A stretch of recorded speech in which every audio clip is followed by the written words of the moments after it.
Cambodia is a land of ancient wonders. Its people are known for their gentle smiles. But a dark shadow haunts its recent history. This shadow is the Cambodian genocide. The Khmer Rouge Party, led by Pol Pot, seized power. They unleashed a wave of terror. This nightmare gripped the nation tightly. It lasted from April 1975 until January 1979. Millions of lives were tragically cut short. Before this darkness, Cambodia was a kingdom. Prince Norodom Sihanouk was its leader for many years. The country tried to stay neutral, but the Vietnam War raged next door.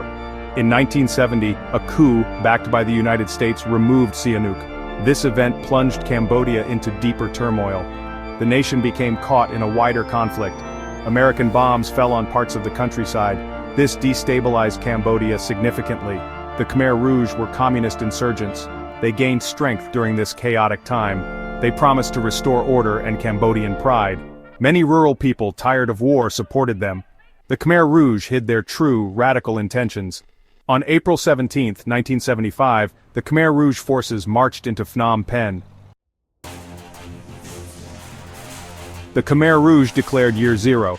This meant that all history before them was irrelevant. Cambodian society was to be completely remade. Old traditions, customs, and knowledge were abolished. Pol Pot envisioned a radical agrarian utopia, a society purely based on peasant values. The ideology of the Khmer Rouge was extreme. They aimed to create a classless society. Everyone was to become an agricultural worker. Intellectuals, city dwellers, and professionals were suspect. They were seen as enemies of this revolution. The regime demanded absolute conformity. Individuality was a crime against the collective. Angkar, the organization, was supreme. Immediate and drastic changes were enforced. Cities were emptied. Money and markets were abolished overnight. Private property rights were completely stripped away. Religion was forbidden in any public form. Monks were defrocked, many were killed. Temples, pagodas, and churches were desecrated. Any sign of Western influence was destroyed. Books were burned, and foreign languages banned. Family loyalties were systematically undermined.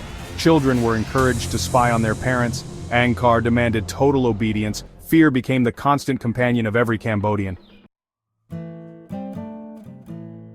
The Khmer Rouge ordered the evacuation of all cities. Phnom Penh, once a vibrant capital, was first. Its 2 million residents were forced to leave.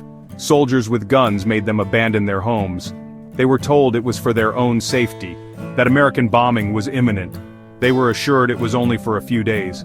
These were cruel and calculated lies. The evacuation was a permanent, brutal policy. No one was spared, not even hospital patients. The journey from the cities was horrific. Millions of people were driven into the countryside.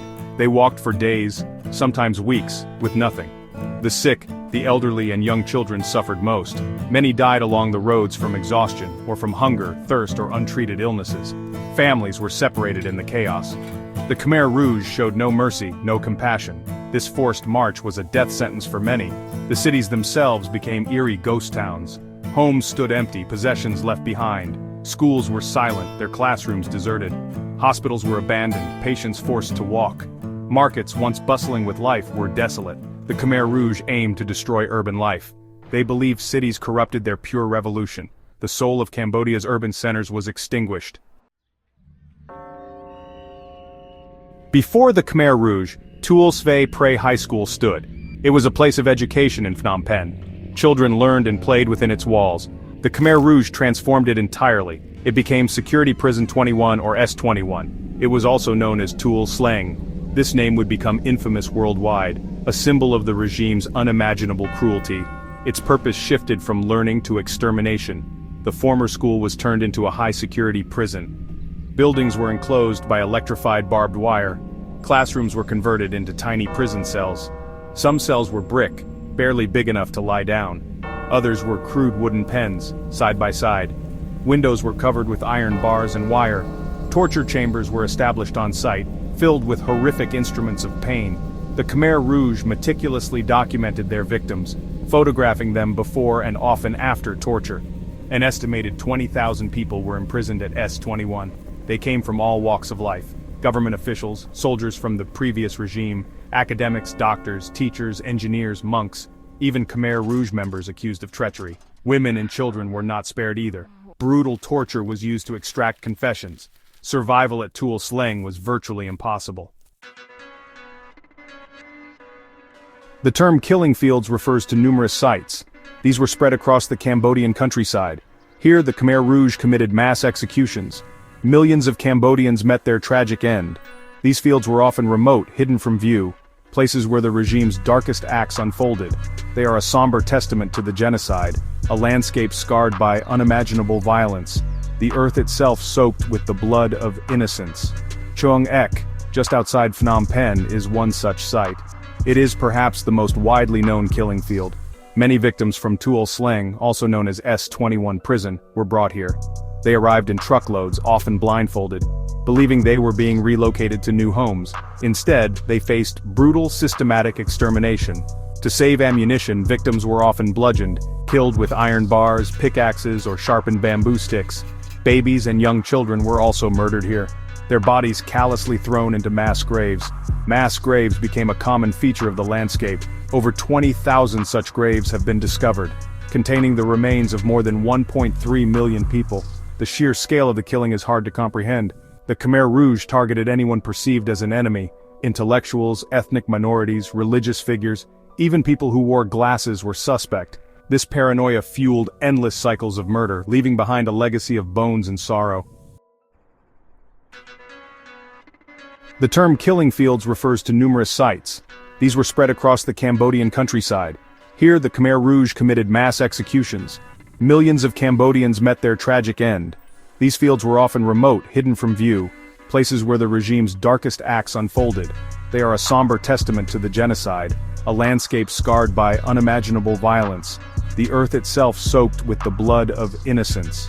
Choang Ek, just outside Phnom Penh, is one such site. It is perhaps the most widely known killing field. Many victims from Tuol Sleng, also known as S-21 prison, were brought here. They arrived in truckloads, often blindfolded, believing they were being relocated to new homes. Instead, they faced brutal, systematic extermination. To save ammunition, victims were often bludgeoned, killed with iron bars, pickaxes, or sharpened bamboo sticks. Babies and young children were also murdered here, their bodies callously thrown into mass graves. Mass graves became a common feature of the landscape. Over 20,000 such graves have been discovered, containing the remains of more than 1.3 million people. The sheer scale of the killing is hard to comprehend. The Khmer Rouge targeted anyone perceived as an enemy: intellectuals, ethnic minorities, religious figures, even people who wore glasses were suspect. This paranoia fueled endless cycles of murder, leaving behind a legacy of bones and sorrow. Amidst the darkness there are stories of survival. These personal accounts are incredibly important. They help us understand the human impact beyond the staggering statistics of death. Survivors carry the memories of lost loved ones and the trauma of what they endured. Their testimonies ensure the victims are not forgotten. They provide a powerful voice against silence. Each story is a testament to resilience and the enduring strength of the human spirit. Sokam Nuth is a survivor living in Chicago. She lost many family members during the genocide. She shares her painful story for healing and to educate younger generations about the past. She believes that by speaking out, she can help prevent similar atrocities. Her work at the National Cambodian Heritage Museum is dedicated to preserving these memories. She embodies the courage to rebuild and remember. Van Nath was a painter who survived S-21. He was spared because of his artistic skill. The prison commander, Duch, made him paint portraits. His paintings are now displayed at the museum. As the regime continued, paranoia consumed its leaders. The Khmer Rouge began to purge its own ranks. Thousands of their soldiers and officials were accused of being traitors, spies, or insufficiently loyal. They were arrested, tortured, and executed. The revolution started devouring its own children. This internal violence further destabilized the country. No one felt safe under Angkar's watchful eye. Neighboring Vietnam, once an ally, became an enemy. Border clashes escalated throughout 1977 and 1978. In December 1978, Vietnam launched a full-scale invasion. Their forces quickly advanced across Cambodia. By January 7, 1979, they captured Phnom Penh. The Khmer Rouge regime was overthrown. Many Cambodians welcomed the Vietnamese as liberators. Pol Pot and other Khmer Rouge leaders fled. They retreated to the dense jungles along the border with Thailand. From there, they waged a guerrilla war for years. After the fall of the Khmer Rouge, justice was demanded. Survivors and the international community sought accountability for the horrific crimes committed during the genocide. However, this process was slow and complex. It took many years of negotiations to establish a credible judicial mechanism. Finally, in 2006, a special court was formed. This was a crucial step towards confronting the past and providing some measure of justice for victims. The court was named the Extraordinary Chambers in the Courts of Cambodia, commonly known as the ECCC or the Khmer Rouge Tribunal. It was a hybrid court, a unique collaboration involving both Cambodian and international judges and staff. Its mandate was to prosecute senior leaders and those most responsible for the atrocities committed between 1975 and 1979. Several key Khmer Rouge figures were indicted.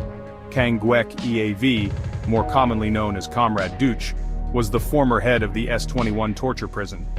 Duch was the first to face trial. He was found guilty of crimes against humanity and war crimes, sentenced to life imprisonment. He died in prison in 2020. His trial was a landmark moment for Cambodia. Other high-ranking leaders were also brought to justice. Nguyen Chi and Khieu Samphan were both convicted of genocide, crimes against humanity, and war crimes. It is vital that we remember the Cambodian genocide. We must honor the millions of innocent lives lost and learn the painful lessons from this dark past. Remembering helps to prevent such atrocities from ever happening again, anywhere in the world. Today, May 30th, 2025, we reflect on this solemn duty. The 50th anniversary commemorations this month were poignant, reminding us of the enduring need for vigilance. Cambodia actively remembers its tragic history. May 20th is the National Day of Remembrance. People gather at sites like Chung Ek. They participate in ceremonies, prayers, and reenactments. These events help younger generations understand the suffering their parents and grandparents endured. Prime Minister Hun Manet recently urged this remembrance.